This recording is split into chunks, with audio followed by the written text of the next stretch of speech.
Everything's being recorded here. So let me tell you exactly what I mean by that. Um, when you've got a closing, here's what actually happens. You have the statement. It finally came in. Happy days. We're going to be really psyched. We got this closing coming up here. You got the HUD-1 statement. Other than Dina, I want to get someone else to answer this question here. What's the first criticize the Fed? New government data shows consumer confidence plunging in recent You want to leave that on a little more there? Okay, there we go. Okay. Thanks.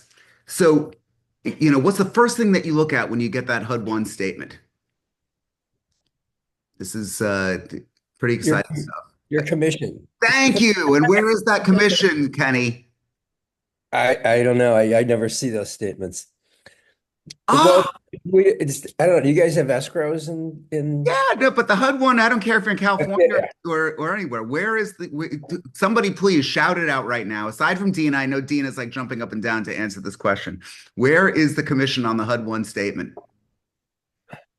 Okay, and you guys didn't think this was going to be fun today. Okay, Dina, go ahead. Okay, Brandy, at the top. At the top of what? At the top of page 2.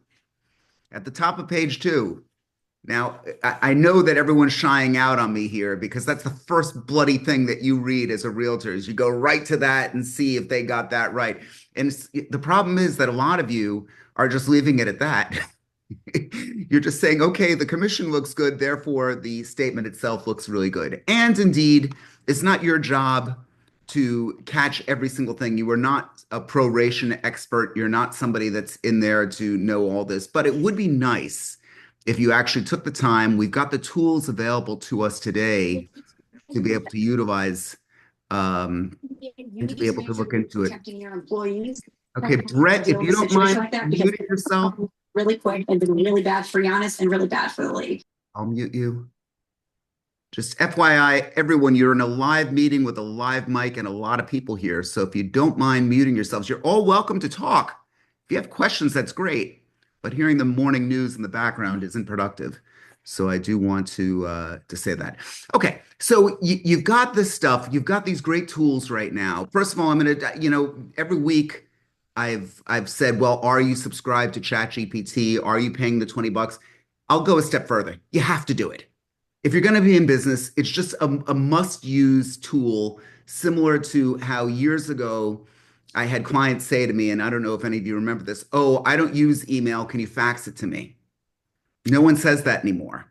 That's where we are at with AI. You have to get a $20 subscription. I'm sorry, I spend your money very carefully, but this is just something that if you're going to really, truly be organized, the good news is that you could drop out of it at any point. So if you think that I totally am wrong, please do this.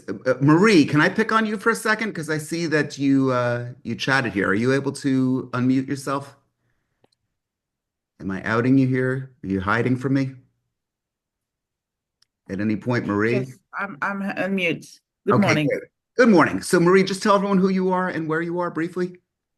My name is Marie Jose. I'm in Keller Williams Realty, Miami Beach. Great. And I have a closing next week, and I already asked the attorney to send me the HUD as soon as it's done. Mhm. And I do that all the time. I review it with my client, seller or buyer, before we even go to the closing. Okay. And do you review with AI? No, not at all. Okay. Absolutely not. So I don't know how to, I should upload it into ChatGPT, right? But I never do that. okay, you can. And you could upload a document. We're going to get to part of that in a second. First of all, everyone should have Daniel's always thinking ahead.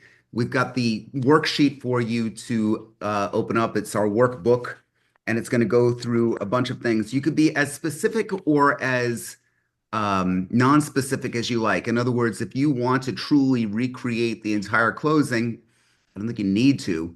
I think just from your perspective, you should have a strong understanding of what's going on with that closing. So my suggestion is that you subscribe to ChatGPT. I'm glad I got that out. And then to have a worksheet that you're going to work on with every single transaction that you do. So you need to know who the players are. You need to know who the buyer is, the seller is, the attorneys that are there, the dates and stuff for closing. Obviously, proration is a very important point. Um, that I have a situation with a friend. She is an older woman here in my community. Her husband died. She was buying the property from the estate. I'm not in the transaction, but I'm a friend and she's been a lead source. So I decided to give her some advice because she asked for it.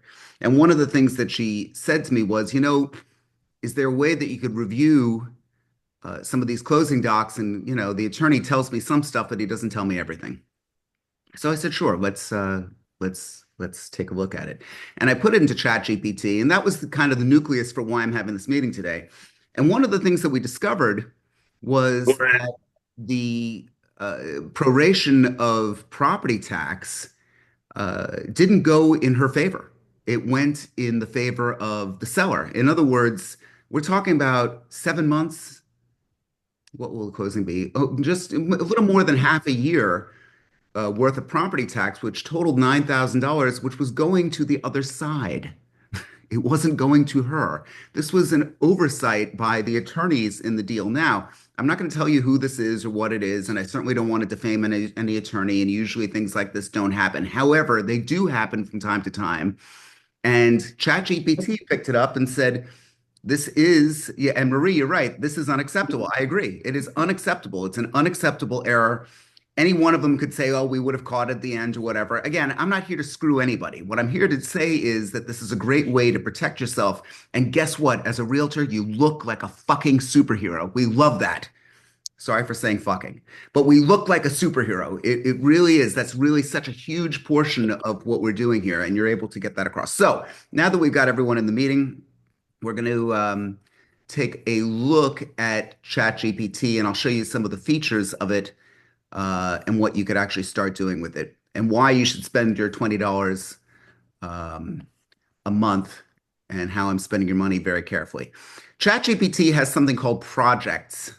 Again, I don't believe that this is in the free version of ChatGPT, but it's got something called projects. And in those projects, you're able to upload files. Now, for example, I put a data sheet about St. Andrews Country Club. I put some information about the Edmund Bogen team. So we have all that fun stuff, who my fellow partners are in my group here and what we're really trying to accomplish. Some information about St. Andrews Country Club. Again, this is unique to my farm. I'm keeping extremely specific. And then real estate closings, just a transaction cheat sheet for a transaction coordinator's guide. So we put those four things in, and we could actually take a look by asking this, can you tell me what has sold in St. Andrews Country Club? What was the high and low pricing and pricing, days on market, and other info? Please print now. And you might say print. We're not actually printing in the paper sense. A computer terminology, when you ask a computer to show you something, you say, please print it. So if you want to geek out with me, you'll be able to see. And because, again, I'm a geek and running Python, it's showcasing the Python work that it does. This is actually the computer brain thinking in the background.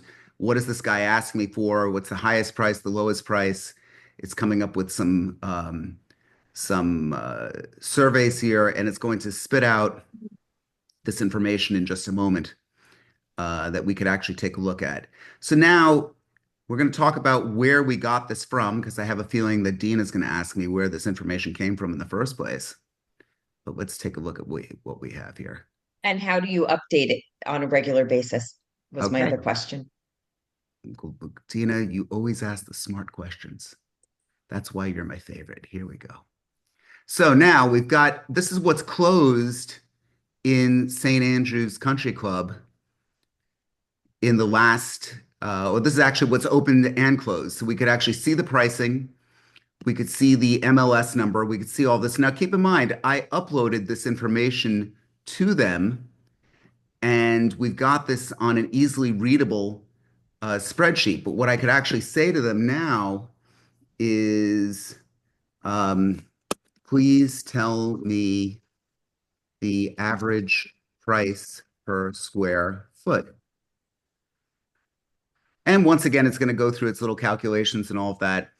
And when we actually get to that, it's going to give you the answer of the average price per square foot. You could literally get anything out of it. Again, I know that this is slow. It's especially slow because we're on Zoom. But the point is that here, so the result, the average price per square foot is $894.89. So $895 basically per square foot.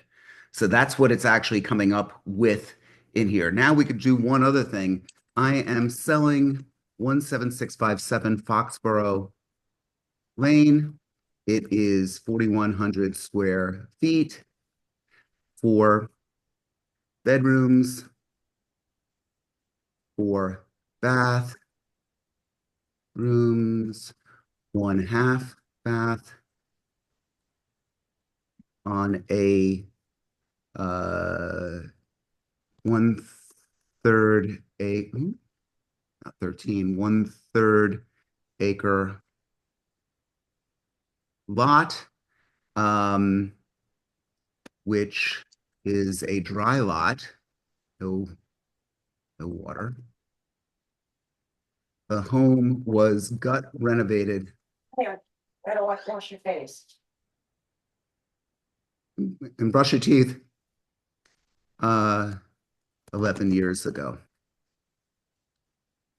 Please compare with properties between 4,000 square feet and 5,500 square feet.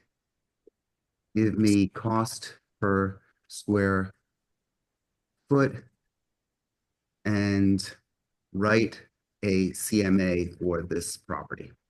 Okay, so it's now going to, of course, go back through all the analysis. We're going to get to the closings. I'm trying to take you through a whole set of transactions here.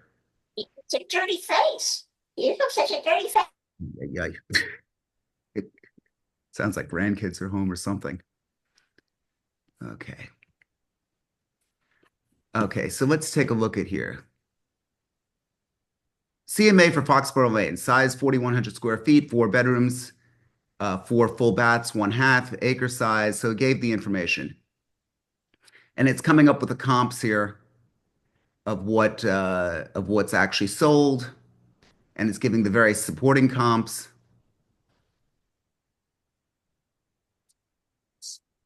And it also says notably overpriced compared to comps. So it's actually coming up with the various information. So the estimated price range, 3,250,000 to 3,450,000. And it gives the actual justification. Psychological pricing, consider launching at 3,499. It's actually pretty darn close if you ask me. So we could actually get this together here. Now I could say, can you write this as a pitch email to the owner, Edmund Bogen, it's my house, so, and give the pitch about the team and how we can help him sell. So now it's going to take that information that it's actually established and, hey, Edmund, I've compiled a detailed market analysis for your home. Here's what it is. Here's the CMA highlights. Let me get rid of that.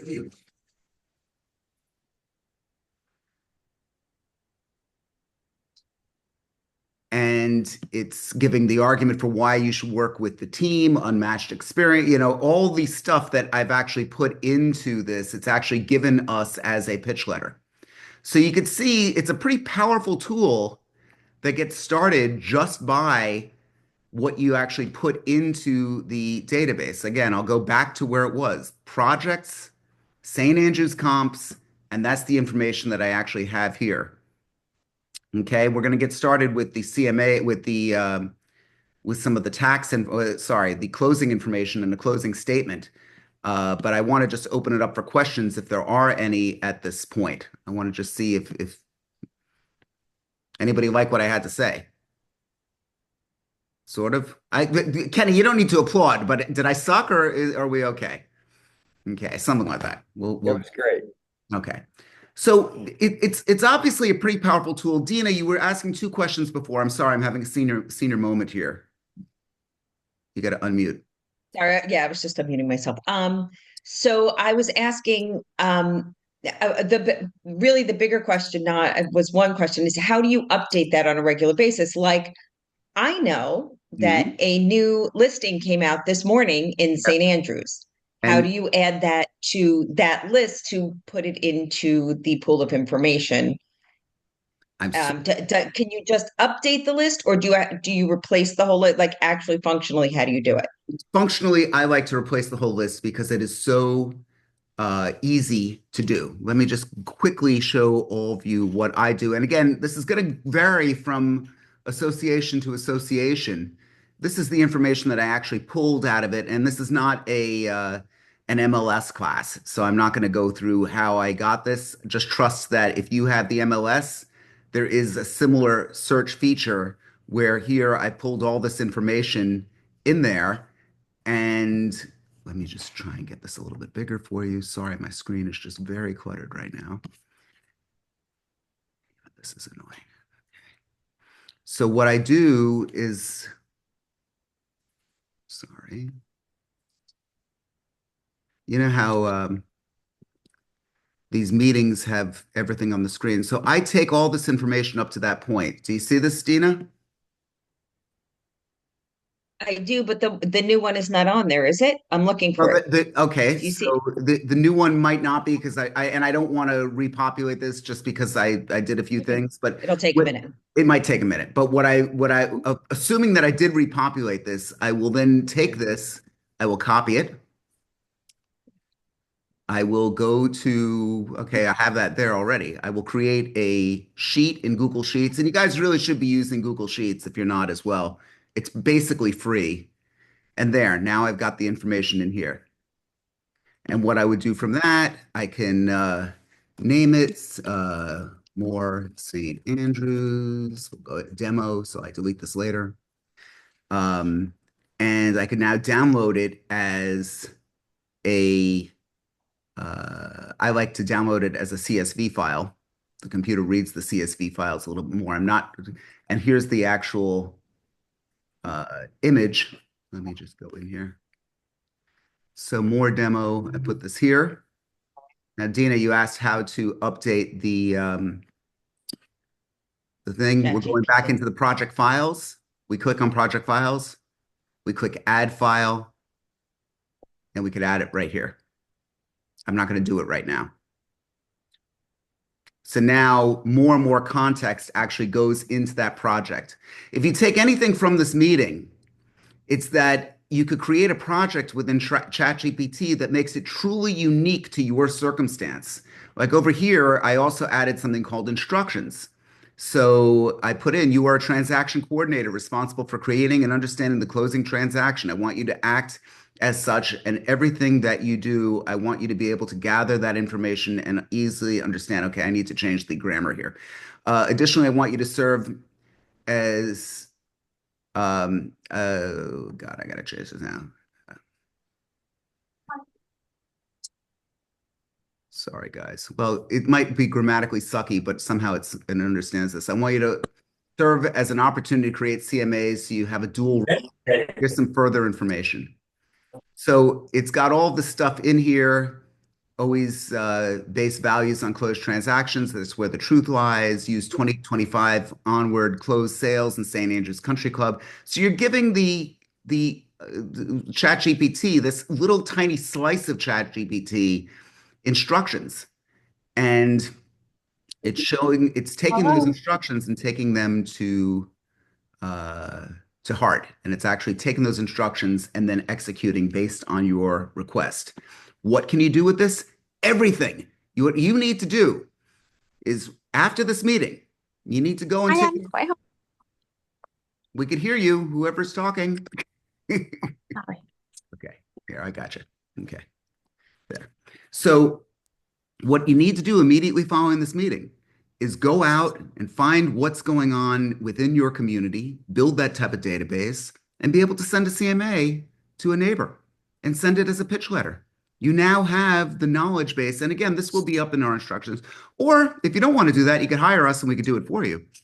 But the point is that this is something that is the new form of actual marketing, is to be able to go out and get all this data that is readily available and um, be able to execute on what you need. Let me see. So the project file is only available in the paid version, right? Marie, I don't know. I believe it's only available in the paid version.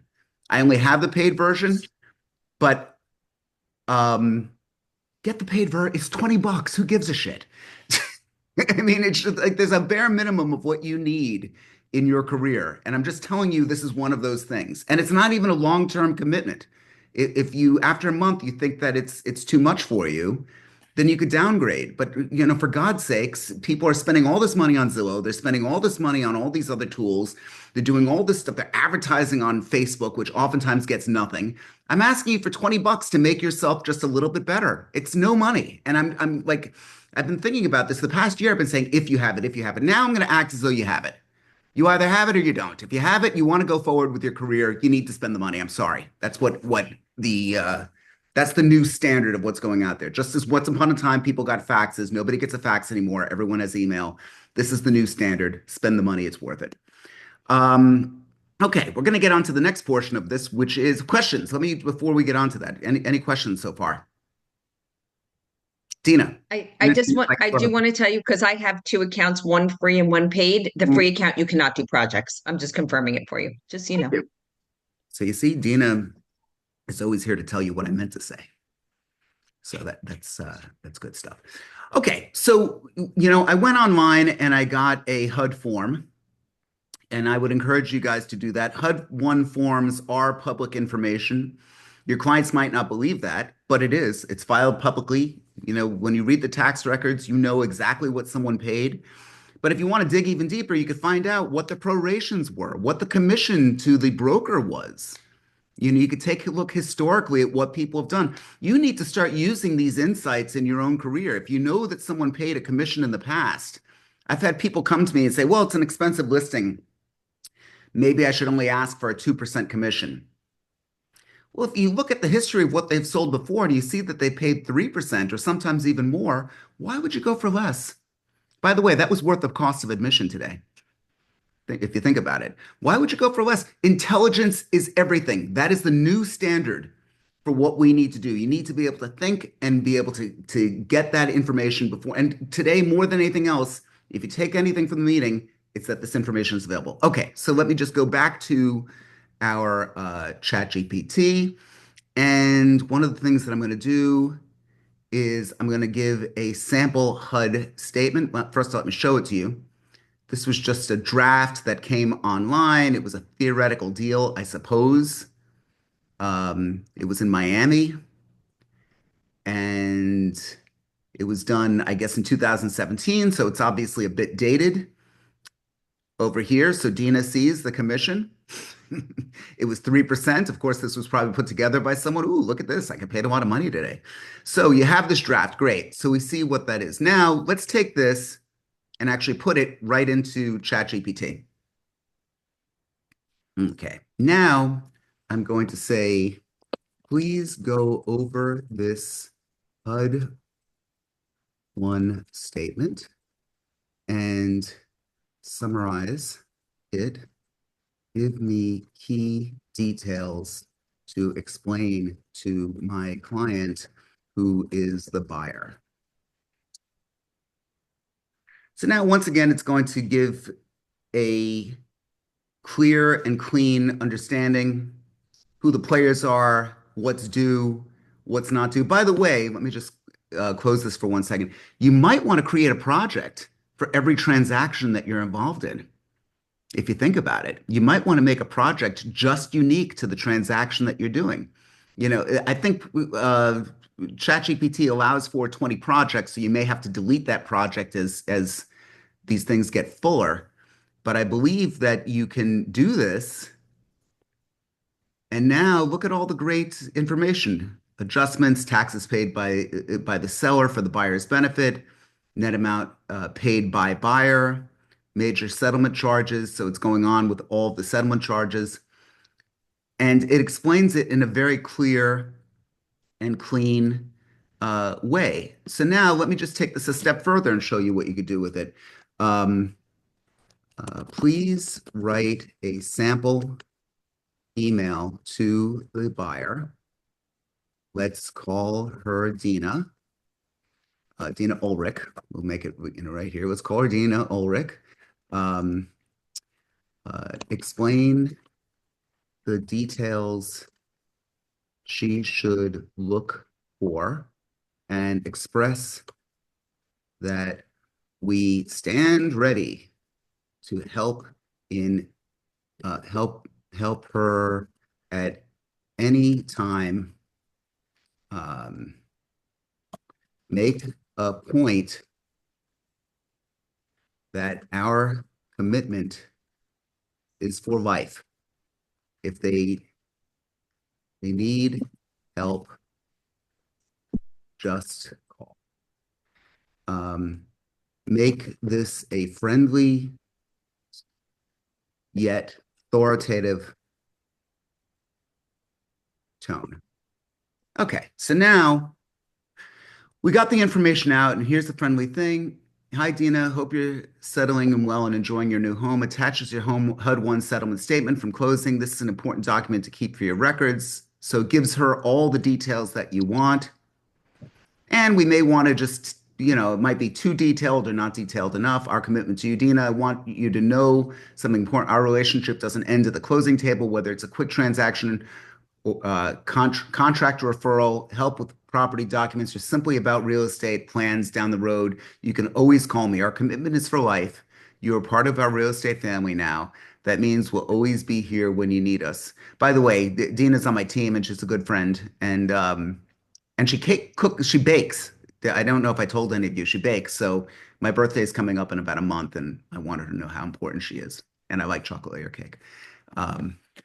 So we've got that. So you've got this now. You've got this great tool to be able to jump in and take a look at every one of your transactions and be able to go through critical details in this. If you turn now to the download that we gave you, and Daniel, if you don't mind putting that back into the chat here, Kevin, I'm just going to mute you because there was a feedback there. You could certainly unmute and ask questions when you're ready. But we got this AI transaction mastery using ChatGPT to streamline closings and reduce errors.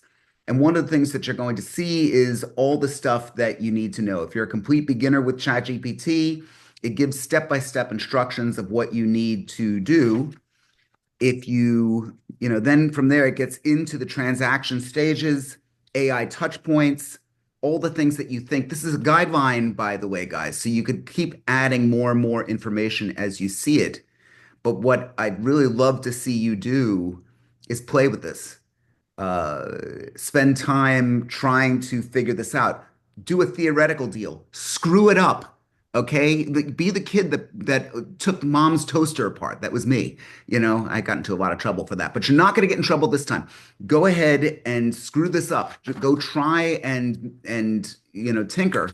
And what you're going to find with this is that how you ask the question within ChatGPT is going to be almost as important as the question itself. That you're going to find that you've got a great ability to make this.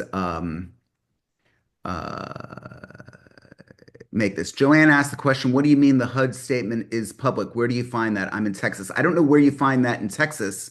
I know that we have the tax records of Palm Beach County. We call it PAPA, Palm Beach Property Appraiser. And we're able to look that up here. And so, yes, that if you you could probably do a search in ChatGPT on your paid version, which it will do a web search, and you can say, where can I find it in whatever county you're in, Joanne? Hook 'em. My daughters are Longhorns, so love Texas. John asked, I got on late. Will we receive a copy of this video? And Daniel answered that, yes, we need you to sign up for the trial, and then you'd have access to all of our stuff. And again, you're not you're not going to be a hit for anything until you actually subscribe. Joanne, we're a non-disclosure state. Again, I would go back to the fact that a HUD-1 statement is a federal thing.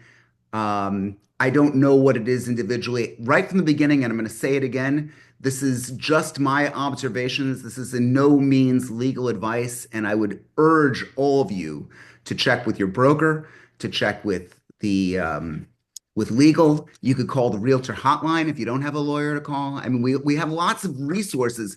What I'm discovering in all these meetings are you guys just don't use it enough. You got this great tool that's in front of you. And the resistance that I've gotten from people to subscribe to just buy the damn thing. It's just, you got to be able to get this stuff done. And even if you might have something in your head that says, oh, I'm not going to do it, you'll do it. This is going to, I spend your money very carefully. So, this also goes through building your closing review system, what you think may be there, what might not be there. It's just going to make you a better broker. I think that that's really what I want you to take from this meeting, is that it's going to make you much better at what you're doing. It also gives you a master prompt. So in that master prompt, that's part 4. When you take a look at this, it's going to tell you word for word what you should put in, and then you would insert your templates and be able to insert. So it's really, I try to make it as idiot-proof as possible. And again, you always have us. If you have questions, Daniel at Bogen Homes, you're able to send us questions, and we will be happy to help you along. We had somebody who was trying to ask a question. But I have a question. Okay, Marie, please. It's Marie Jose. Yes. Ça I have a va? question. Yes. Mm. I was wondering if when we have a contract, we could upload the contract. And, I always calculate my deadline for the client to send them, from the effective date to the closing, all the deadline, a recap letter, I always send Yes. them. I was wondering if it would 예, 굿모닝. do that for 일단 us. 12시 45분에 Sorry If we about that. upload the contract, do you think it would calculate all those deadline? Yes, and it will, and you need to give explicit instruction of what you need. Keep in mind, there might be, I wouldn't, AI and ChatGPT is not an excuse not to do your work. And Marie, I could tell you're a hard worker, so that's good. But some people just say, screw it, do it for me. No, it's more to make it to verify that I'm right or to make it quicker, Yes, if in general, the first deposit, at least for my transactions, happens by day 3. The second deposit happens by day 10. Yeah. And you could put step-by-step instructions in there and then make a project for, when you actually save those instructions in something like Google Docs, you could put it into a fresh ChatGPT or Claude or any one of the large language models. We'll talk about Claude in a minute. But you could then just say, these are the players. We've got Dina as the buyer. We've got Bob as the seller. We've got a purchase price of this amount of money. We've got this much money going into escrow. We've got this, and that. Following instructions, please give me a timeline. And it will then print out a darn fantastic letter to actually send to everybody. By the way, Marie, that's a fantastic way to use AI. However, don't be lazy. Make sure it didn't fuck up. I curse a lot because I just have to get that point across. Make sure it didn't make a mistake, because it's only going to be screwing you. And here's another thing, and this might be my superstition: leave a margin for error. Does anyone ever do that? If the commission is due in 10 days, you kind of make everyone think that it's 9. I try and make everyone, from a PR standpoint, I give a margin of error. People are naturally putting things off beyond what they should. And I think that that's something that is important. So yes, Marie, I think you could use that. And that's another great reason why you need to use ChatGPT and why a paid version actually makes sense. Okay, other questions before I get into Claude and a couple of other things for you to see? Maybe? Kind of, sort of? Ferris Bueller? Dina, go ahead. Sorry, I just have a little question about Marie Jose, about what she asked. So what you gave as the example to put in was very, very specific. Dina's the buyer, Bob's the seller, this is the sale price. Would it make more sense to create a general, I see she's in Florida as well, this in Florida, um, you know, the day of the effective date is considered day one, and it is X number of days that this is due, and X number of days that is due. And if you create a sort of fill in the blank template for yourself that you can then use for any deal, can you do that? Would that make sense? I'm not sure if you understand what I'm Yeah, asking, that's if that's exactly what making I was. sense. That's exactly what I wanted to say. Yeah. Okay. So what was the question? Can you just summarize the So question? actually, Edmund, you know what? A long time ago, you created something, and it was like 2 years ago. And so it was obviously ChatGPT was not as robust as it is now. But you created something where we could put in the sale price, and it would show all of the buyer's expenses in like a spreadsheet, or all of the seller's expenses. Do you remember that? It was a long time ago already. Yeah, But I'm saying something like that where it creates a template where you can fill in something, and then fill in the buyer's name, the seller's name, the sale price, the commission amount, the whatever, and then have them say, or she was saying upload the contract. it was a ballpark, which is why well, let me see if I still have it. Keep talking, Dina. Um, No, I was just saying, something more of a template where she can fill in the blanks.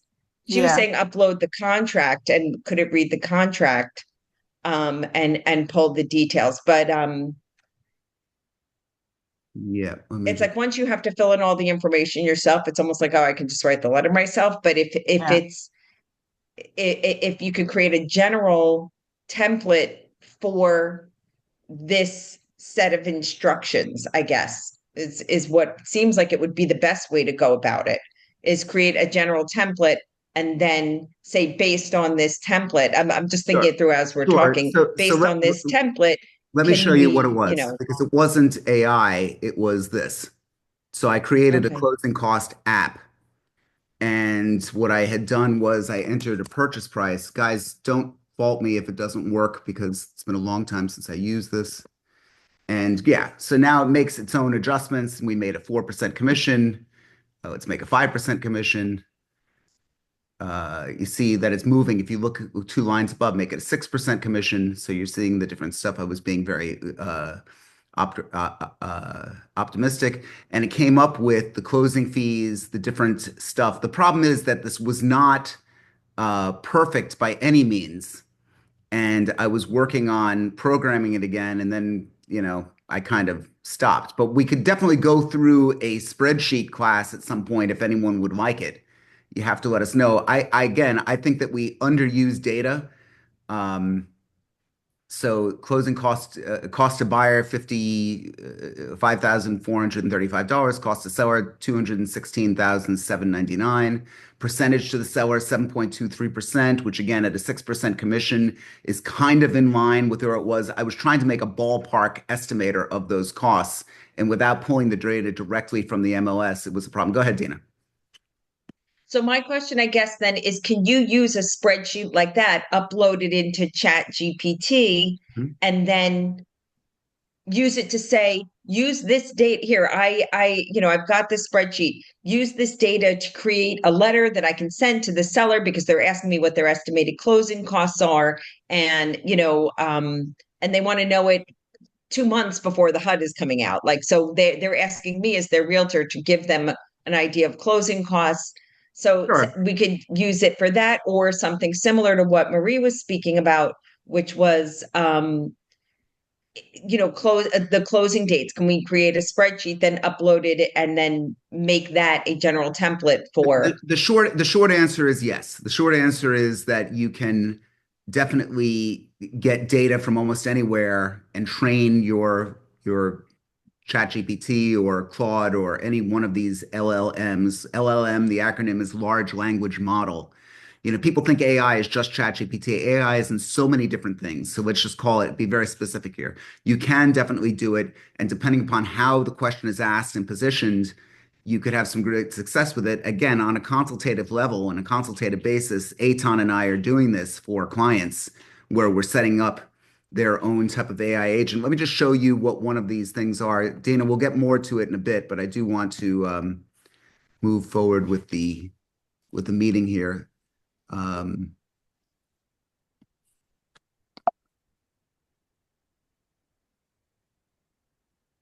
So this is Claude. Claude is a direct competitor of ChatGPT. In many respects, I find it better. And I just show you what I'm doing here because I want you to consider this. I'm creating an app called Favor Loop. Again, I don't need to go into all the details about it, but just like we saw the project within ChatGPT, this one was actually the first to come up with projects. And personally, I find these projects better. Now, I know getting you to subscribe to more than one thing is going to be a pipe dream. If you're going to subscribe to anything, subscribe to ChatGPT. But I just wanted to share with you what this is. It has a knowledge base. And what I did was I took a look down at my business, at what I'm trying to do with this app. And I said, what things do we need when we actually have a startup? If we're going to treat this as a startup company, well, we need a lawyer. We need a head of technology. We need somebody to do the marketing outreach. We need a director of operations. We need somebody to care about the user experience or the community management. There's always risks and things that we want to take account of. There's analytics and reporting. Do we know that the system's even working? And finally, financial management. How much is actually going into it? So we got those 9 or 10 things that are part of the that are a part of this. Now, why do I have all of that? I created a different project for each aspect of this program that I'm making. Again, stick with me for a second. I'm going to get this onto real estate in just a moment. And from there, I'm going to be able to say, great, I want to make this, the technology arm of this makes a recommendation that we do something. Again, I don't want to go into too many details about this, but it's a social media type of app that I'm creating right now. And it says that we should get people's personal information for future reference, or it's making something like that. I'll take that statement as a summary from and I'll show you here, from the technology end. I'll have it make a memo, create a memo for the legal knowledge base of where we are right now in development. And this thing is going to iterate through all this. So it's an internal memorandum that's actually giving instruction of what's been created and what we're actually doing as it relates to the legal arm. And it's going to tell that to the legal side. I'm going to copy and paste this. I'll show you in a second.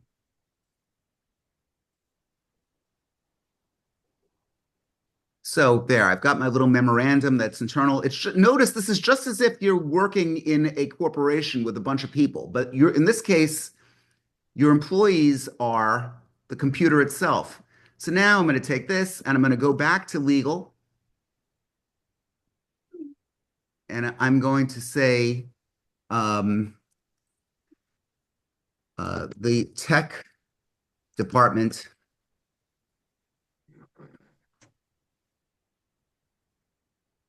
said this, and I'm going to paste it. Based on that, do we need to make any changes to documentation or terms and conditions? And the answer may be no. But great. So I got this in. Do you see what we're actually doing here now? So Ed, can I ask you a question? In a second, you can. So now it's going through and taking this and it's talking about that now we need to talk something about the mobile application. We didn't even think about that. We didn't talk, there's going to be stuff that it's going to now update, and I'll be able to update the full platform to be able to have an understanding of what each thing is doing. Now, why is this important and how does it relate to real estate? And Eitan, I promise I'll get to you. It's important because what's going to happen in the coming months is that the computer, Claude, ChatGPT, all these are going to be able to automatically talk to one another. I'm getting this set up for what everyone's talking about, agentic or agent computing. And if you're going to be able to actually sit in a Zoom meeting like this, in a similar Zoom meeting, and be able to have a conversation with yourself, with my partner Eitan, with the computer, with my head of global affairs, Daniel, with everybody that I need to have in the meeting, we're able to actually have a meaningful conversation. You're going to be able to do this now for the community that you're in, for legal, what's going on in real estate, for the marketing, and you're going to be able to now use it as an actual human. I know that that's a huge leap. I know that that goes beyond what I said this class would be, but it's going to happen so quickly. I want you guys to say where you heard it first. This is going to run over us like a fucking locomotive if you're not ready for it. I swear to God that people, well, the Industrial Revolution, it happened and the world changed and careers changed. Yeah, and it never happened this fast. It never, ever, ever happened this fast. You better darn well get yourself prepared, or because you'll thrive if you do. If you don't, you could be run over by a locomotive. Eitan, go ahead. And I so gotcha there. yeah, you really did. So I thought you were showing me the exercise on Claude. Can you go back there? What I was showing was that with all of these things, depending upon how you save the information, somebody said, well, isn't it time consuming? I'm like, yeah, have you ever run a business before? Every person that I have on the team is going to cost me 5 or 6 hours a week. That is my commitment to them, at least. At least it's going to be every single person that's on my team is going to take 5 or 6 hours a week. That's why I think if I'm going to add someone to my team, I better do it very carefully. There better be a dollar value to that. And when you're training an LLM, when you're training Claude, and when you're doing all of this, there's a certain amount of time that you have to put into training that virtual employee. If you make that change, suddenly a light bulb goes off. Go ahead, Eitan. And it's very enlightening, everything you're saying, Ed. Okay. Well, it's So those folders I saw on Claude, you don't want to go back there? Are there multiple projects? There are multiple projects, yes. So even though they're called the same thing, they're all different projects. Favor And each Loop, legal project is a considerations, department? Favor Loop technology, Favor Loop marketing and outreach. I mean, I'm working on a big project here. I mean, this is something that I'm developing an app.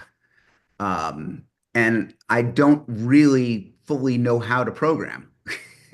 But yet the computer is helping me complete this along the way. I could literally share screenshots with Claude saying, okay, this is what the graphical user interface looks like. What do I need to do next? And it will tell me something, and I'll say, well, I don't understand. And it will correct me, and it will then say, I could even say, where did I leave off in development? And it will go through the knowledge of what's in this particular knowledge base. So you were working on implementing the events page functionality for Favor Loop. According to the Favor Loop events page implementation status documented on April 23rd, you had created a database structure, event data type. So it goes, your most recent document, April 26th, current work left off, indicates you had made progress with the events. And it's actually telling me where I left off in the actual project, along with the color that I'm going to be making this app, all this stuff.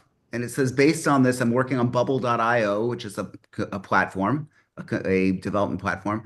And it says I'm 30 to 40% completed with my overall technology implementation. This, again, excuse me while I geek out on all of you. There's no reason why you can't do the exact same thing in your real estate work. So let's talk about that for a second. You I have need a question. who's got the question? I'm talking Oh, to. I'm so sorry. No, I go spoke. ahead, Marie. Go ahead, Marie. Okay, I'm sorry. It's Marie Jose Don't again. be sorry. I don't want you to be sorry. Okay, so I have an idea. Okay. Can I upload, can I go to the tax roll, find either a building or a subdivision and upload it into ChatGPT to see who are the seller who are most likely to sell? Is this a possibility? Yes, what you're asking about is called predictive analytics, and that's something that Yes. AI has been a champion of. One of the things that I've taken a look at within my community, again, I don't want to share it because A, there's some competition here, and B, there are some privacy issues that I worry about. But and C, this might scare you away. So at the risk of pissing you off, I'm going to tell you this. Um, Life is finite. We've got a certain amount of years that we're going to all live. Death is a very big part of real estate. You either accept that as a reality or you go away. I just don't know how else to say it. Death is a huge part of my business. I go right through it.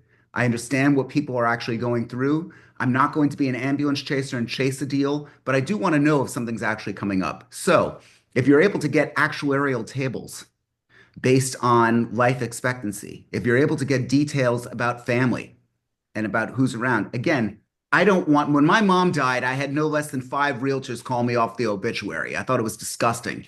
I It's don't want terrible. you to go and do that. It's obnoxious. It's horrible. However, I understand why they do it because a transaction is going to happen. And at the end of the day, we want to make money, right? At the end of the day, we want to make a living. If you're able to get your hands on the actual demographics of who's living in your community and their ages, and a variety of other things. We go into various data points. How large is their mortgage? Are they empty nesters? I mean, you could come up with, you can even ask ChatGPT, what are the data points that I should consider when figuring out the higher probability of a home that's actually selling? And you could plug that into ChatGPT, and it will tell you within some real percentage certainty who's going to be selling in the next 3 years. Maybe 1 year, 2 years. I mean, the more specific, the better. Now, is it going to be perfect? Of course not. Um, but I know for a fact, based on my knowledge, that there's certain people within my community that have a 50% chance of selling in the next 18 months. Now, what are you going to do with that piece of information? What are you going to do? Do you You're going to want mail them. Okay, but maybe you need to get to know the next of kin. Maybe there's other things that you need to do. I'm not saying that you should be comfortable doing it. I just give the instructions. Some people ask me, do I cold call? Personally, not too much. I call people all the time that I don't know, but I don't really go through like a telephone book and call people. And for those of you who are too young, a telephone book is what existed before the internet. Um, that's not how I go about doing it. But if you know that there's a higher probability win, for God's sakes, let's take the Concorde to success. Also, for those who are too young, the Concorde was a very fast airplane at one time. Let's try. I took the Concorde Oh, Mazel Tov, love it. twice. But so that's what I want everyone to really consider with all this. We've got time now to take other questions. That was the meeting, and I hope it was helpful. We will have a recap of this meeting, as well as notes and all sorts of other little goodies that we're going to go on here. Daniel, did we have we don't have the topic for Wednesday yet, do we? No. Okay. So we will get the topic out there. Eitan's going to yell at me. He always does. But we will get the information out. We're going to have 2 meetings next week, one on Wednesday at 9 a.m. and one on, which is Eastern Standard Time, and one on Friday at 12 to give Kenny and my California friends a break, to be able to get that out there. And we always have some thought-provoking topics. We really do like to drive it with what you are learning and figuring out. I also like to mention the new stuff that's coming on. I do have a tech bias here. This morning, Mark Zuckerberg released an update to Llama. Llama is the competitor to ChatGPT. You might not have known that, but that is Facebook's answer to ChatGPT. And they created a voice agent. Let me see if I could pull them up here. Of course, I immediately downloaded it because God help me if I don't know absolutely everything that's going on. Good morning. Can you hear me? Yes, I hear you. What would you like to chat about? Okay, I want to know, when were you released? My knowledge cutoff date is August 2024, but I'm a version based on Llama 4, and I'm here and ready to chat with you today, April 30th, 2025. Okay, and what does one pay for your service? I'm a free service, so you don't have to pay anything to chat with me. I'm here to help answer your questions and have a conversation. Okay, and if I was on the go, like say I was in the car and I noticed that there was a big construction on Palmetto Park Road in Boca Raton, and I wanted to put together a very quick social media post about that. Would you be able to quickly put something with emojis that I could cut and paste and put up on the internet? Traffic alert, drivers beware. There's major construction going on Palmetto Park Road in Boca Raton. Plan your route accordingly. Construction update, allow extra time for your commute. Okay. So it's just another thing. It's free, guys, so nobody wants to spend any money. Go ahead, go to just go to the App Store and download the Meta app. Again, when we have more time to digest these things, we will deliver it to you. If you discover something that we should research, again, Daniel at bogenhomes.com. Please send it to us. And again, we want to be part of your success. If you're curious about how we operate and what's going on, I consult with clients on a one-on-one basis to help them build their businesses. We actually do marketing for them. We'll do the CMA a day for them. Eitan is a technology nerd like I am. He's based in Europe. He's actually in Florida right now, but he's based in Europe. And Daniel works very hard as well. And we together come up with a plan to help you grow your business either on a consultative level for coaching if you need the motivation, a systems level to help you build that system for you, or an actual marketing level where we could actually execute for you. So if you're curious, do set up some time to meet with me. Again, Daniel at Bogen Homes. Daniel, you can just keep putting your little email address. Thank you. And get together with us. And Kenny discovered the little thumbs up thing. Here, Kenny, look at that. Yeah, I know mine. I got my love for everybody there. You like that? Anyway. Final questions, wants, needs, and brags. We didn't even get to that yet. I wouldn't stop talking today. I know that there's a lot. Is there anything anybody wants, needs, or would like to brag about? It could be absolutely anything. My youngest just finished her freshman year of college. I'm really proud. Okay. Real quickly, I heard a Please. stat last night that direct mail in California takes $5,600 per deal. So the cost of getting one deal doesn't, you're going to spend $5,600 and get that deal. If it might take 3 months of $5,600. So that's where the numbers are going on direct mail. So Isn't that interesting? Okay. And how much is that deal? Well, it depends where you're marketing. 25,000 Is the commission Well, that's on $1 million. on a million? Yeah. Well, that's what I'm saying. What's the average price? You see, you just threw out Average price data. I'm going to probably question $1 million. data no matter what happens. Because again, Probably Santa Monica townhouses and stuff at 1.5 okay. million. So you got 35, 40,000. So, but that's just, just so you got to watch where you're spending your money and what market. Like I'm in the West Side, but I also have my home in the mountains, and the average sales there are 500,000. So that's not sensible.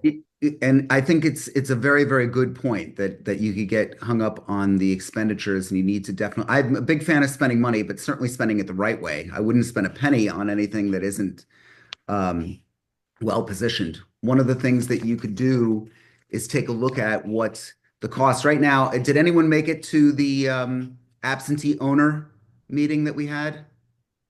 Daniel, if you have that, I know I'm asking for a lot here, but if you could get us the link to that meeting for people to see, the one with Andy Neal when he was speaking, just try and find that. Yeah, so there are absentee owners and how to actually market to them. Andy Neal, who's a member here and a lovely guy, thank you for putting it up there, had some phenomenal information that you could use. And based on that, I said, okay, we're going to take it to heart and we're going to do it. So I'm investing, I guess, like $1,200–1,400 on marketing to Canadians because Canadians are selling right now. There's a big number of Canadians that are selling. We have, I think, 500 people. We found a mailing service in Canada. I made a video with a couple Canadian clients raving about us. We're going to make a Canadian-centric targeted message. And if you don't want to spend any money until we see whether I wasted my money or not, please stick with us and come back to us in a month or two. And I will be telling you about the success or failure of that effort. So I'm a coach, but I'm going along with you doing the exact same journey. And if we fail, I put it out there. No need to beat yourself up. You have to fail in order to succeed. You got to find the best way to actually win. But this is something that I feel very highly, very strongly about, that we found a mailing service in Canada that will do the mailing to Canadians. We've got our own friends that live in Canada, so we'll know when the mail hits. They don't know where this is going to be, and we're going to be able to take a look. Eitan just put that in, unlocking the absentee owner gold mine. I'm also now planning sometime next month for divorce listings. Again, I don't want to seem like a real prick, where I'm just coming up with death and destruction and financial ruin and divorce and all that. These are reasons for business. So we're going to be talking next month about divorce and how you could actually procure divorce listings. We're going to be talking about, of course, the newest technologies that are coming up. We're going to be talking about various aspects of marketing. So we've got a really exciting May coming up, not to mention the most important thing, which is my birthday, May 31st. I'll be 57. Okay, it's exciting to me. Anyway, anyone else before we go? We don't have Terry to sing us out today, but anybody else want to say anything? Lisa or iPhone? I see a nice lady on her iPhone. Joanne, Cameron, you've been, sitting in the background here. Terrence, Marlene, John in Maine. I love Maine. Maine's beautiful. Anyone? Anyone? Ferris Bueller? No? Okay, guys, it's great to see everyone. I really thank you for the birthday messages to Geminis. If you guys have time, I would love to get together with you and chat. Thank you so much for coming, and I look forward to seeing all of you next time for another exciting episode of Rain Nation. Thanks so much. Thank you. Take care. Thanks. Bye. Peace. Okay. And Eitan jumped right off. Okay, guys, take care.